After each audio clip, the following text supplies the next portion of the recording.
One of the ideas that's really been messing with me recently is examining how free markets work in relation to markets that are manipulated in some sense by their governments, and how much more successful in terms of economic viability the average person becomes in the system that is further towards the free market principles.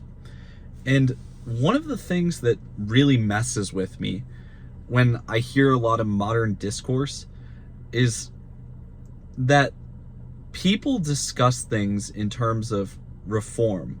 Like, they look at housing costs and how expensive it is to potentially just buy a home or rent anywhere in the United States at this time.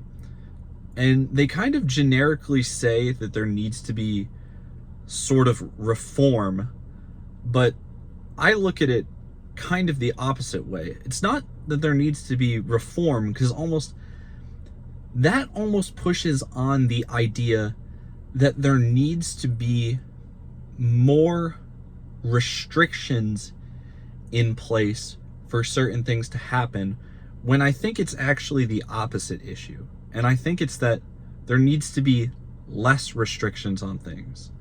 Things like HOAs are a thing that's just baffling to me.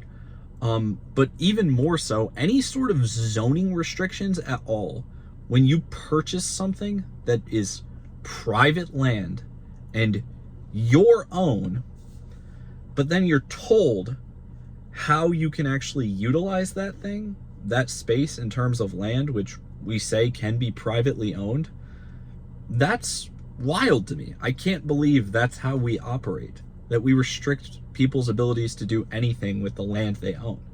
That as a number one thing would be a great way to move towards decreasing the cost of housing. And then, just to give one other example, at least in this video, let's take something like patents, which exist for certain technologies, or even more so what you may think about is like pharmaceuticals or drugs. And how those things obviously are more expensive because patents exist. If somebody comes up with something new and could immediately copy it, then obviously the price of that thing would significantly drop to whoever's going to be able to produce basically that same thing for a lower cost.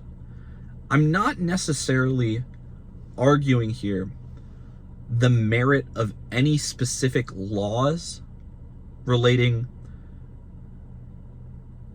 to restrictions of any kind that kind of are anti-free market,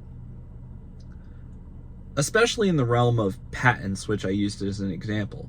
It's true that it would bring down the cost, but on the same token, it would also then mean that there would be less reason to look into researching new things, because you couldn't have as large of a payoff if patents don't exist.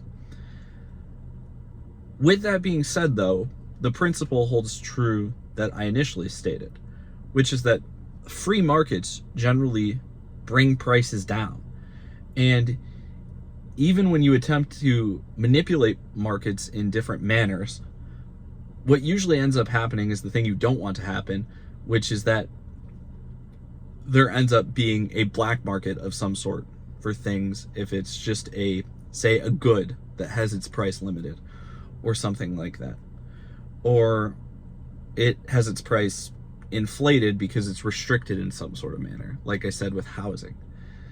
So those examples just all point to free markets being better, but obviously the thought there is then, well, the average person comes out in a better situation in the free market. But the major concern becomes, what about the lowest person on the totem pole? How do they do? And I kind of want to argue that the most empathetic thing to do is to make the person, the average if it brings the average person in the area you're in to the highest level, meaning it's a free market principle, you live on free market principles, and that brings the average person up to the highest possible average, and then you have to worry about the people at the bottom. I don't necessarily know if without, say, government intervention, if you truly existed in like a purely free market society, if you wouldn't see a massive increase in wealthy individuals supporting the people on the lowest rungs the most. I don't know that you wouldn't see that, because I think government kind of creates this like artificial barrier where people can come to the conclusion that, oh, say those people at the bottom are taken care of. But if you truly just went to everything kind of existing in a country based on free market principles, it would be very, very interesting to see how the wealthiest people would potentially support or not support the people at the bottom. But I think a lot of people would be surprised just by how much the wealthiest people would choose to support the people at the bottom in different ways. And I can't prove that for sure, but I think that kind of steering policies towards the most free market approach possible may be the most empathetic solution, because having the average person in the country, having the economic viability of the average person in the country being as high as possible,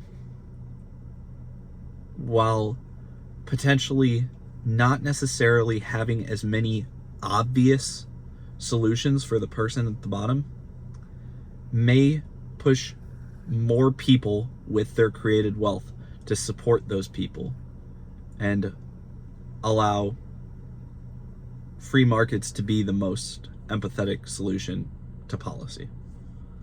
But yeah, that's my thought. If you enjoyed, subscribe. Thanks for watching.